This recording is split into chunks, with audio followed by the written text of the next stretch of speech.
ನಡೆದಿದೆ ಈ ರೀತಿ ವಿಚಾರಗಳು ಅಂತ ಹೇಳಿದ್ರೆ ಅವರುಗಳು ಎತ್ಕೊಳ್ತಾ ಇರುವಂಥದ್ದು ಇನ್ನು ಧರ್ಮಸ್ಥಳ ದೇವಸ್ಥಾನನ ಟಾರ್ಗೆಟ್ ಮಾಡ್ತಾನೆ ಅನ್ನುವಂಥದ್ದು. ಈಗ ದೇವಸ್ಥಾನದ ಮೇಲೆ ನಮಗೂ ಕೂಡ ರೆಸ್ಪೆಕ್ಟ್ ಇದೆ.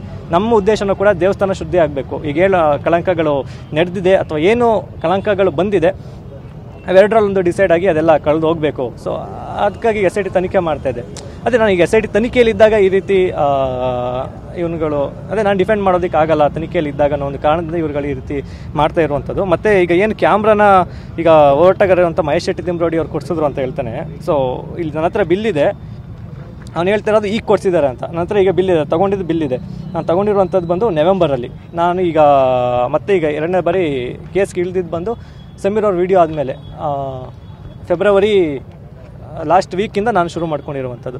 ಅದೇ ಈ ರೀತಿ ಅದೇ ಆರೋಪ ಮಾಡೋದು ಮಾಡಿಬಿಡೋಣ ಆಮೇಲೆ ಹೋಗ್ಬಿಡೋಣ ಅನ್ನೋ ರೀತಿ ಈಗ ಅವನು ಆರೋಪಗಳನ್ನು ಮಾಡ್ತಾ ಇದ್ದಾನೆ. ಬಟ್ ಅದು ಅವನೊಬ್ಬನೇ ಅಂತ ಅಲ್ಲ, ಅವನ ಹಿಂದೆ ಒಂದು ಷಡ್ಯಂತ್ರ ಮಾಡೋದಕ್ಕೆ ಇದೇ ಒಂದು ಯೂಟ್ಯೂಬರ್ಸ್ ತಂಡದ ಒಂದು ಗ್ರೂಪ್ ಇದೆ ಅಂತಲೂ ಕೂಡ ಬಯಲಾಗಿದೆ. ಕಾಲ್ ರೆಕಾರ್ಡಿಂಗಲ್ಲಿ ಅವನೇ ಎಲ್ಲ ಕಡೆ ಮಾತಾಡಿ ಅದೆಲ್ಲ ಕಡೆ ಲೀಕ್ ಆಗ್ತಾ ಇದೆ.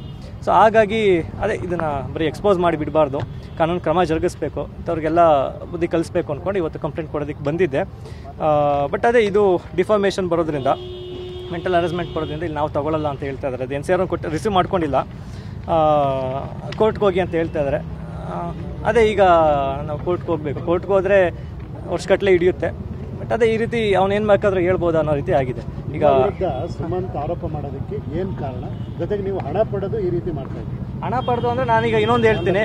ಈಗ ಯಾರು ಈಗ ಹಣ ಪಡೆದಿದ್ದೀನಿ ಅಂತ ಹೇಳ್ತಾ ಇದ್ದಾರೆ. ಸೊ ದಯವಿಟ್ಟು ಅವರು ಹತ್ರ ಕಂಪ್ಲೇಂಟನ್ನು ರಿಸೀವ್ ಮಾಡ್ಕೊಳ್ಬೇಕು. ರಿಸೀವ್ ಮಾಡ್ಕೊಂಡು ನಮ್ಮ ಮೇಲೆ ತನಿಖೆ ಆಗಬೇಕು. ನನ್ನ ಮೇಲೆ ಮತ್ತು ಈಗ ನಮ್ಮ ಮನೆಯವರು ಎಲ್ಲ ಕಂಪ್ಲೀಟ್ ಅಕೌಂಟನ್ನು ಚೆಕ್ ಮಾಡಿ ಎಲ್ಲ ಫುಲ್ ಇಡೀ ತನಿಖೆ ಆಗಬೇಕು. ನಮ್ಮ ಫೈನಾನ್ಸ್ನ ಚೆಕ್ ಮಾಡಬೇಕು ಅಂತ ಕೇಳ್ಕೊಳ್ತೀನಿ. ಅಭಿಷೇಕ್ ಜೊತೆಗೆ ಸುಮಂತ್ ಇನ್ನೊಂದು ವಿಚಾರ ಹೇಳಿರೋದು